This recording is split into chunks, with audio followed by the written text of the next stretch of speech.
প্রত্যেকটা মসজিদে এটাকে মডেল হিসেবে ফলো করতে পারেন আপনারা। আমরা অনেক মসজিদে এক পাশে আল্লাহ এক পাশে মোহাম্মদ লেখা দেখি। মনে রাখতে হবে আল্লাহ হলেন খালেক আর মোহাম্মদ হলো মাখলুক। আমরা যেন কখনো খালেকের সাথে মাখলুককে একত্রিত না করে ফেলি। তুই কত বড় বাটপার, তুই কত বড় মুনাফিক, তুই কত বড় জালেম, তুই আল্লাহ থেকে নবীকে আলাদা করে দিচ্ছিস। যেখানে আমার আল্লাহ নবীর থেকে কিছুক্ষণ আলাদা দুনিয়াবি হাইসিয়তে হওয়ার কারণে আবার মেরাজে নিয়ে গেছেন। সুম্মা দানা ফাতাদাল্লা ফাকানা কাবা কাউসাইনি আও আদনা, দুই ধনুক পরিমাণ কাছে নিয়ে গেছেন। এক হুজুর দেখলাম মসজিদের মেহরাবে গিয়ে এরকম একটা মসজিদে দেখাচ্ছে, মসজিদের ঠিক মাঝখানে লা ইলাহা ইল্লাল্লাহ লেখা, মুহাম্মদুর রাসূলুল্লাহ নাই।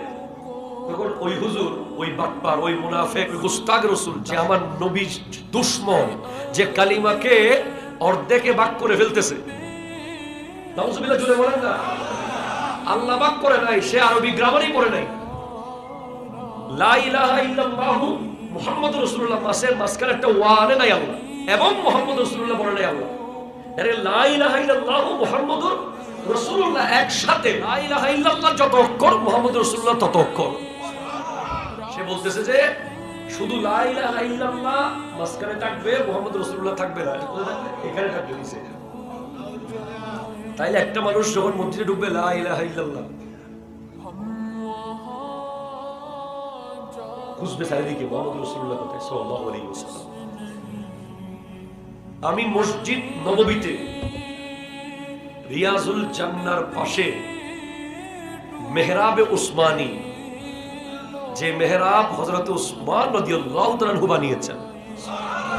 হযরত উসমান বেশি বুঝে না বর্তমান যুগের কাঠমোল্লা বেশি বুঝে? হযরত উসমান রাদিয়াল্লাহু তাআলা যে মেহরাব বানিয়েছেন, ওটার মধ্যে একসাথে লেখা আছে লা ইলাহা ইল্লাল্লাহ মুহাম্মাদুর রাসূলুল্লাহ। প্রত্যেক জায়গায় আল্লাহ বলে দিয়েছেন আতিউল্লাহ ওয়া আতিউর রাসূল, ইন্নাল্লাযীনা ইউযুনাল্লাহ ওয়া রাসূলা ইয়া আইয়ুহাল্লাযীনা আমানু আতিউল্লাহ ওয়া আতিউর রাসূল মান ইউতিউল্লাহ ওয়া রাসূল।